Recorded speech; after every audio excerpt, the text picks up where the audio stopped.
Standard of California, on behalf of independent Chevron gas stations and standard stations throughout the West, invites you to Let George Do It. The Impatient Redhead, another adventure of George Valentine. Personal notice, danger's my stock and trade. If you feel you're trapped and can't see your way on alone, you got a job for me, George Valentine. Write full details.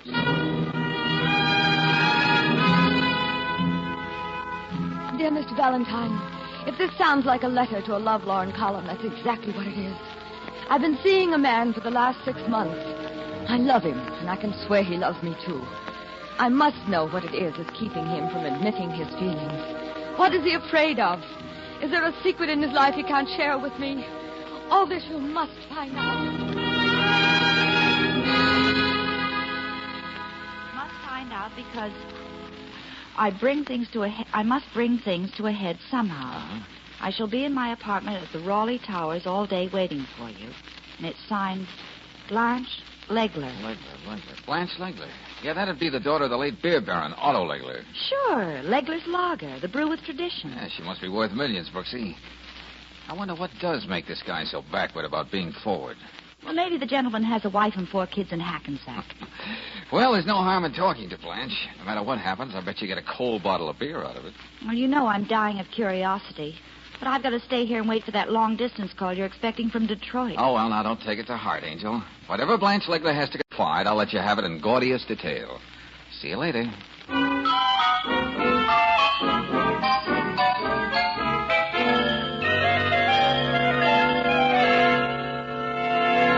Look at me, Mr. Valentine. That doesn't take any effort at all, Miss Legler. Oh, stop being coy. I don't need that reassurance. Well, suppose you stop quarter-decking up and down. Then maybe we can find out just what you do need. All right. Maybe you've read some things about me in the paper. I make good copy. They say my father spoiled me. And I'm used to getting what I want. Words to that effect. Vicente Montoya is something I want. I know he loves me. I can feel it. I can see it in his eyes. But what happens? All I get is that continental charm and gentility until it almost makes me sick. Sit down, Miss Legler. I can't. I'm too nervous. I've done everything but get down on my knees to propose to Vicente. Miss Legler. Let's make it Blanche. All right, Blanche.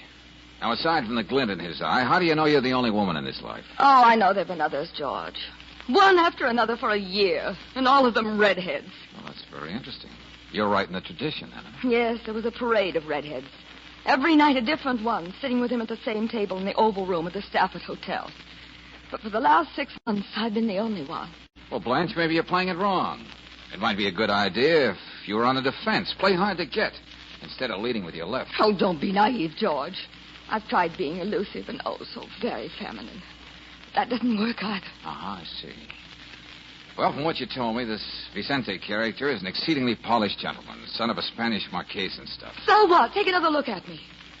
Is it such a come down for him to marry me? Okay, Blanche, I admit the odds are with you, unless the man is blind. Thank you. But I'll be equally frank. Throwing out male icebergs isn't exactly my racket.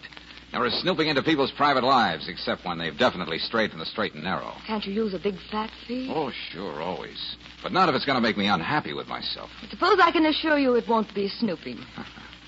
I bet you're good at cryptograms. I'll show you what I mean. Here, in the drawing room. Blanche, what is it? I received your call and... Oh. Do you realize, Vicente, this is the first time we've seen each other during the day?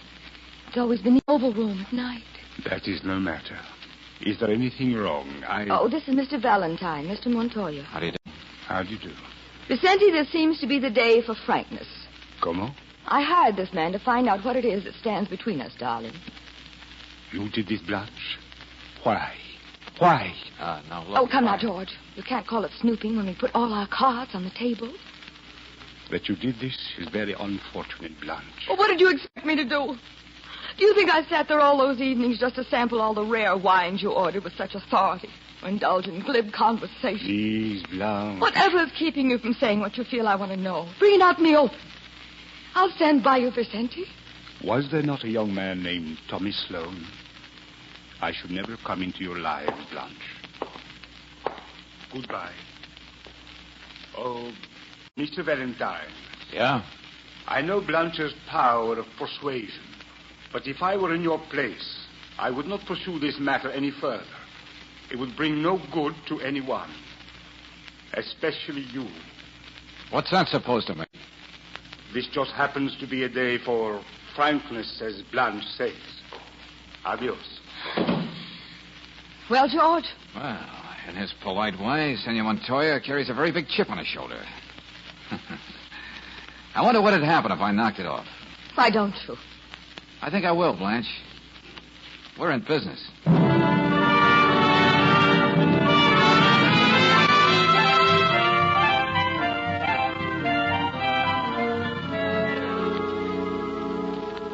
If you must know, Miss Brooks, I bribed the maid. That's how I know Blanche called in Valentine. Oh, you've got it bad, Mr. Sloan. You're not wrong. I can't think, I can't work, I can't do anything. Well, I don't know what to tell you until we find out what Mr. Valentine's decided to do. Wait a minute. Miss Brooks, a woman's no different from a man. Well, I mean, you can tell when someone's meant just for you and you for him, can't you? I think I can. Well, that's the way it's been between Blanche and me for years, until Montoya came along. He isn't right for her, I tell you. They've got nothing in common. It's different between Blanche and me. We know how to laugh together, have fun. All right, calm down, Mr. Sloan. Oh. Well, anyway, will you give Valentine this message? Yes. Whatever he finds out about Vicente Montoya, I want to know, too. I'm willing to pay for it. Well, I'm sure that will interest him a great deal. And you can also add, Blanche will never marry Montoya, no matter what I have to do.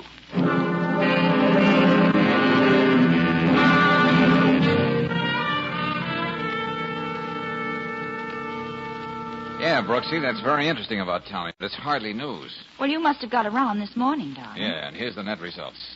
Vicente Montoya is the real thing. More money than he can live to spend. And his father is a Marquez, all right. And listen to the trimmings the old man can tag onto his name. Yeah. Grand Officer of the Spanish Legion of Honor, Grand Cross of St. Gregory the Great, Knight of Zaragoza, and so on and so on. All of which leaves you where, Mr. Dorothy Dick? Exactly nowhere. Well, what does this Vicente Montoya look like? What's his great charm? Oh, I don't know. Call it breeding if you want, Brooksy. But he's handsome besides. Shiny black hair, distinguished. Walks as though he swallowed a ramrod. Oh, yeah. He knows the vintage years of all the best wines. Oh, poor Tommy. And the final fact, which I'm sure Blanche already knows, Vicente lives with his father, the Marquez of Montoya, in a sumptuous suite at the Hotel Warwick. Why don't you just let love take its course? Blanche will either wind up in a suburban cottage or a castle in Spain. I know. But why the chip on Vicente's shoulder if everything is all sweetness and light? What? Hey, wait. George, what are you doing? Just looking at your hair. Well, you've never looked at it that way before. Now, look, Angel, this hurts me more than it does you. But you're going over to the beauty parlor and have those lovely locks dyed red. George! Huh?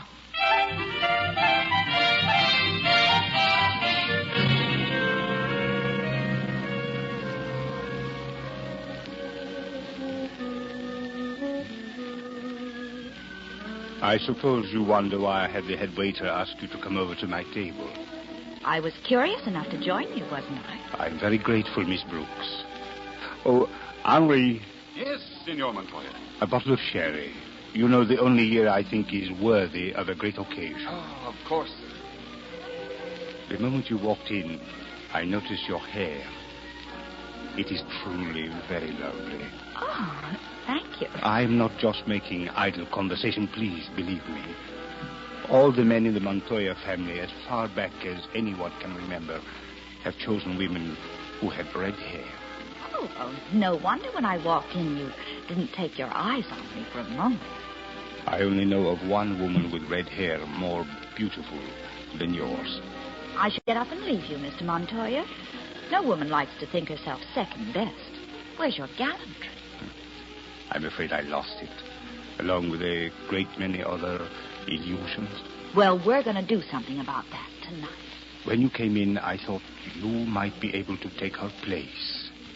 Make me forget Blanche. Blanche. She's the only woman I ever loved. I'm giving her up. Oh. Sherry, senor. The way you like it. Thank you. Why did you tell me all this, Mr. Montoya? Why? So you can run back and tell Mr. Valentine. What did you say? Red hair is becoming to you, Miss Brooks. But I can see that it was dyed. Remember, I'm a connoisseur. Okay. That leaves you the top man on the totem pole. I beg your pardon. Skip it. Just let me ask you a simple question. If you love Miss Legler, why are you so willing to give her up? Why don't you tell Mr. Valentine he will never find that out till the day that I die?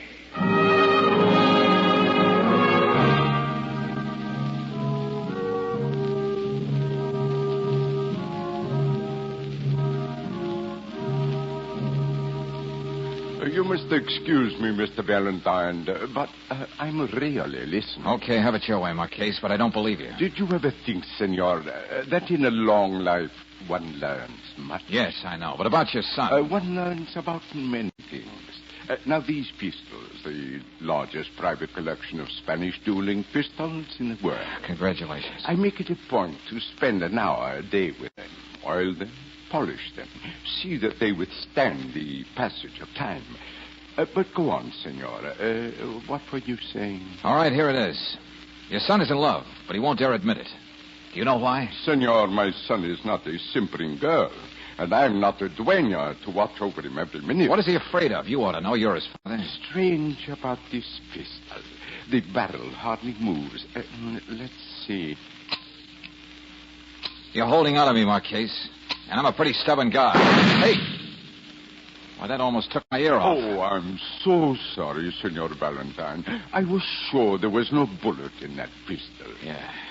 Anyway, thanks for missing. It does prove something, doesn't it? Does it?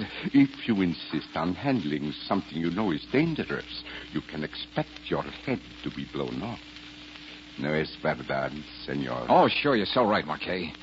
And don't think I'm going to forget it. Maria. Si, senor. Please show the gentleman out. He hasn't got all the time in the world. Goodbye, Senor Valentine. Maybe we'll have another man-to-man talk again, when you're not fussing with your pistols. Senor, I know that which you are trying to find out. I've been with the Montoyas for very many years. Why, Maria, I'm surprised at you. You've had your ear at the keyhole. How much will you pay? Oh, I have a very liberal client. $500. Could be. My sister's grandchild. That money would mean he could go to the university. When do we get to talk? Later tonight. I live in a room at 28 Douglas Street. You will be there.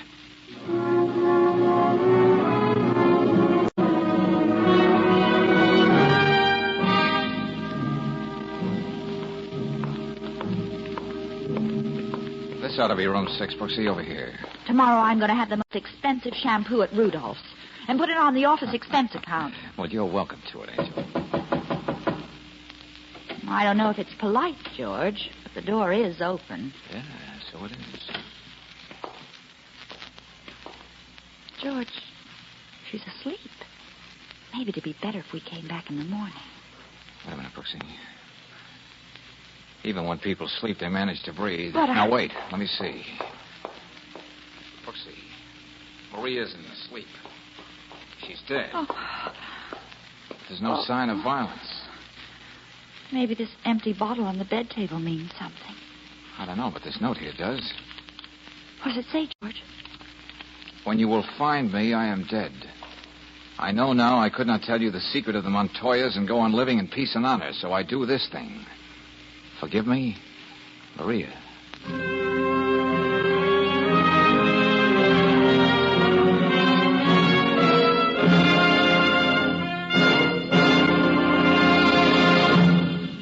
We'll return to tonight's adventure of George Valentine in just a moment. Meanwhile, a word about wear. It's easy to keep the outside and inside of your car spick and span, but how can you keep the interior engine parts clean and efficient? How can you save those expensive, tight-fitting parts from the wear caused by fast-forming carbon, rust, and acids? Engineers at Standard of California licked this problem by developing RPM motor oil. And they did the job so well that a recent survey shows Western motorists prefer RPM 2-to-1 over any other motor oil. Chemical compounds in RPM keep your entire engine cleaner. They protect hot spots left bare and exposed to wear by ordinary motor oils. They prevent costly rust, corrosion, and crankcase foaming. And that's why RPM, a premium quality motor oil, gives your car longer life at low-cost operation. Get it tomorrow at a standard station or an independent Chevron gas station where they say and mean, we'll take better care of your car.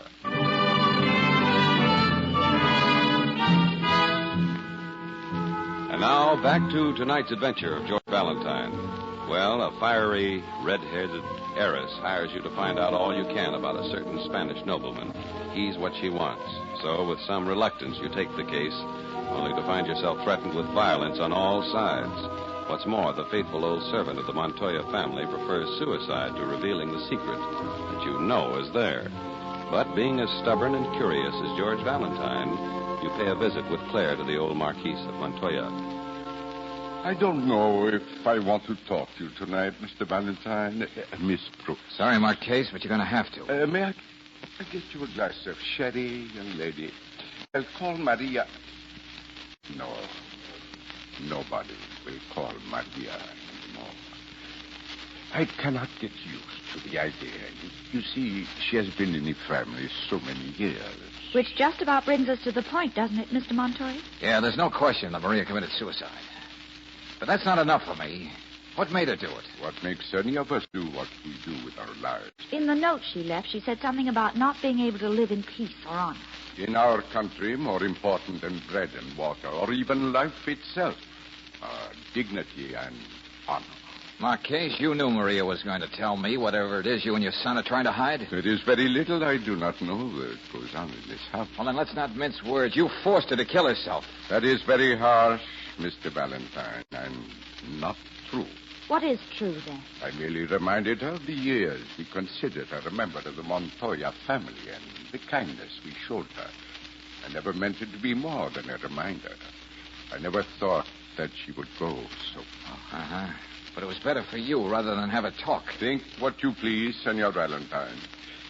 As far as that young man in Barcelona... The one Maria wanted the money for? The one she was willing to forsake all loyalty for, yes. I will take care of him. He will not want for anything. Maria can rest quietly. Oh, Vicente. Yes, Father. You see, we have visitors. I know. Miss Brooks, I'm sorry about that little fiasco I carried out in the Oval Room. Believe me, I am seldom that rude. Oh, don't let it worry you, Mr. Montoya. I seldom walk around with blazing red hair. There's really nothing more to say, Mr. Valentine. Father, just a moment. I have something to say. Okay, let's have it. The last time we met, I said something that may have sounded like a threat. I did not mean it that way. Now, you know, this is getting rather awkward. Everybody being so sorry about everything. Why don't we just cry on each other's shoulders? Mr. Valentine, I'm serious. I know you are interested only in the welfare of your client. That's right, Miss Legler. I realize that most of the fault is mine. You cannot monopolize any woman's time for 6 months without having her make certain obvious assumptions. What are you driving at? I give you my word as a gentleman that I shall never see her again. Marriage is completely out of the question. Therefore, the reason can't possibly be important. Would you tell Blanche that and forget the whole thing? Well, confidentially, friend, I wasn't too happy with this case from the beginning. Yes? And if marriage is out of the question, I don't see what good I can do. Yeah, I'll speak to Miss Legler in the morning.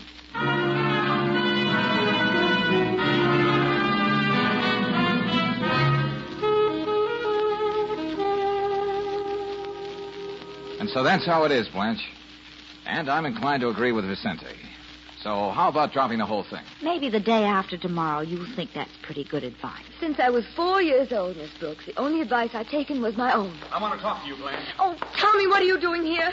I told you we have nothing more to talk about. We'll see about that. You're Valentine, aren't you? That's the name the mother insisted on. It happened to be my father's name. Now, take it easy, will you, Thomas? I spoke to Montoya after you and Miss Brooks left.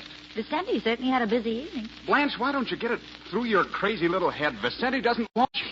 Why don't you mind your own business? Slap me all you want. That won't change things. Isn't that what Montoya said to you, too, Valentine? Well, he was a little more suave about it, too. Look at me, Blanche. I love you. It isn't something that happened just yesterday or 6 months ago. It's been there for years. And you love me, too. You told me there's no changing that. Oh, Tommy, please. Please go. Okay, I'm leaving. But I'm never going to be too far away. You know, Blanche, I think your friend Tommy has the right idea. I remember you were saying you wanted to drop the case, George. I said I thought it would be best. I may as well tell you I'll only hire someone else. Well, there's no mistaking that, George. Now, wait a minute, Brooksy. Changing your mind? I still think somebody's going to get hurt in this deal. But as long as you're going to get a stand-in for me anyway, I may as well go along for the ride. Oh, now listen, friend. The Spanish news syndicate should know more than that about one of the most prominent families in Spain. Perhaps, Mr. Valentine, but that's the only information that's available. Professor Ortega, if there's anybody who knows all about Spanish history, it's you. There must be something about the Montoyas. Forgive me, young man. I am not a gossip columnist. A historian deals only with the facts, and I gave you those. No, Mr. Valentine, Miss Brooks, don't apologize. The writer's always looking for an excuse to knock off work. Oh, that's very kind of Mr. Wendell. The truth is, my dear, I wasn't even working. I just sit here in front of the typewriter in case my wife comes in. Okay, but what about the Marquis Montoya? Fascinating old gentleman. Had lunch with him in Seville once. I'll never forget it. He never even cracked a smile. Wendell, you've written enough books about Spain to be an authority. Could there be anything about the Montoya family that they'd go to all this trouble to conceal? I mean, why would a man like Vicente Montoya turn his back on a woman who's beautiful and has a fortune? Well, there is one story, but I don't know whether I ought to... What's that supposed to mean? The Montoya line goes way back, even beyond the time when Columbus became America's first tourist. Well? It's hard to separate legend from fact, especially when it has to do with Spain. But there's supposed to be a curse on the Montoyas. Oh, wait a minute. Now, hold on. Now, don't look at it that way. There's more fact than legend. Ask a Spaniard about it, and you'll probably get nowhere. But it's all there in the records. What's in the records? Well, don't be so mysterious, Mr. Wendell. Without being too descriptive, Miss Brooks, it seems there's been a strange creature popping up on the Montoya family tree every fourth generation. Strange creature? What are you talking about, Wendell? A stunted little beauty. Always about 3 or 4 feet tall. His feet end where the normal man's knees begin. And he never has a single hair on his body. The last one I remember being born was in 1828. Oh, how terrible. There's probably a very sound scientific reason for it, but I suppose it's much more romantic calling it a curse. So that's it. What? Well, don't you see, Brooksy? That's why Vicente is afraid to marry. Afraid that this thing might happen again to his children or his children's children. But it doesn't have to happen every fourth generation, does it, Mr. Wendell? Miss Brooks, I am not an authority on eugenics or the laws of heredity. Well, thanks a lot, Wendell. This calls for a final chat with the Marquis of Montoya. Just the two of us.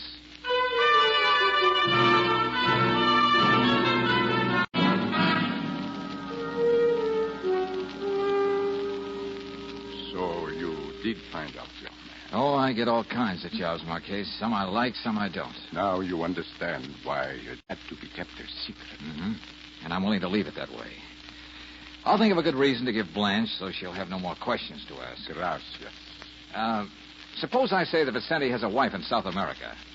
I think I can even produce a fake marriage certificate. Could you do that, senor? I thought you had a reputation for never smiling. I know, but I never thought that a young man from a young country could have so much understanding, so much. Well, it doesn't take too much understanding to know what you've gone through, Marquis. The courage and the iron will it took for you and Vicente to live with the Montoya curse. One does what one has to. But you're right about our leaving the country, Mr. Valentine. I have an estate in Argentina, Vicente, and I will leave for there as soon as we can arrange. Yeah, I think that'll be best, and the chapter will be closed. Well, goodbye, sir. Good luck. And I mean that. Adios y gracias, amigo. And I mean that, too. Everything all right, George? As right as it can be, Angel. Un momento. I must come downstairs and see you in Mr. Valentine. Now, look, there's nothing to worry about, Vicente, so take it easy, will you? I don't know from nothing, and I'm really off the case now. I do not believe it. What did my father tell you? I've got to come downstairs and find out. Oh, Mr. Montoya, be careful. I've got to know. Valentine! Oh, George, he tripped. Wait, I'll help. Don't look at me. I don't want anybody to see me this way. George. Now you see me as I was born. There are my artificial legs. The wig. Oh, no. Now you have your answer. I am the fourth generation.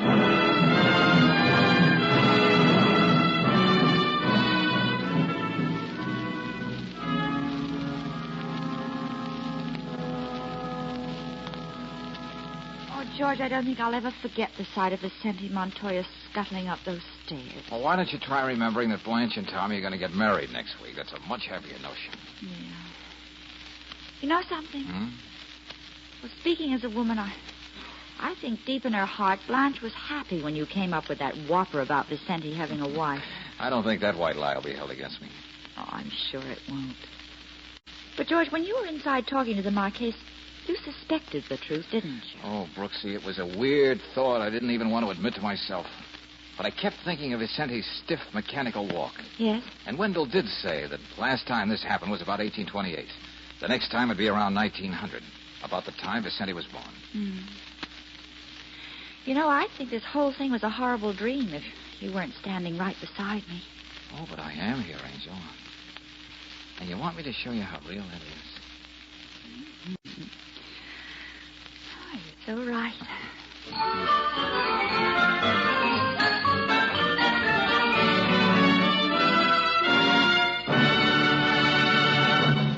Maybe you found after a lengthy motoring trip that a warm bath and a good sleep put you right back in shape. But don't forget, your car needs a little attention, too, after a long trip. In fact, every 1,000 miles, your car needs the expert lube service it can get at a standard station or an independent Chevron gas station. For these are the only service stations using RPM greases and oils. Each lubricant tailor-made to shield vital wear points from road dust, grit, moisture. Without proper lubrication, spring shackles and other stress points wear down unduly fast, and they make quite a rattle doing it. RPM oils and greases assure longer wear and quieter, softer riding. So when you're in a long trip and every 1,000 miles, ask for lube service where you know it's expert, at an independent Chevron gas station or a standard station, where they say and mean, we'll take better care of your car.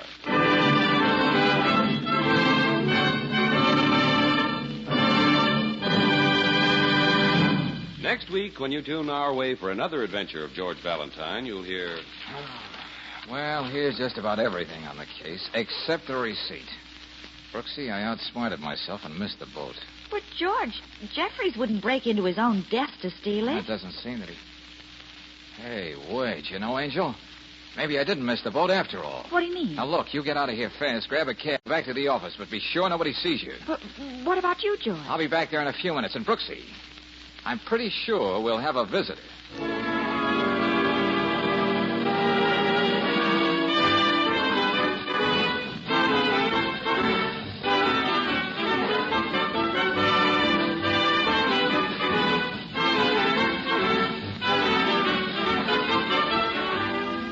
Tonight's adventure of George Valentine has been brought to you by Standard of California on behalf of independent Chevron gas stations and standard stations throughout the West. Let George Do It stars Robert Bailey as George with Francis Robinson as Claire. Tonight's story was written by David Victor and Herbert Little, Jr. and directed by Don Clark.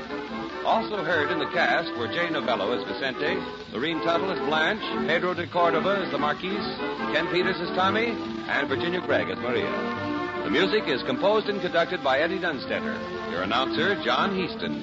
Listen again next week, same time, same station, to Let George Do It. This is the Mutual Don Lee Broadcasting System.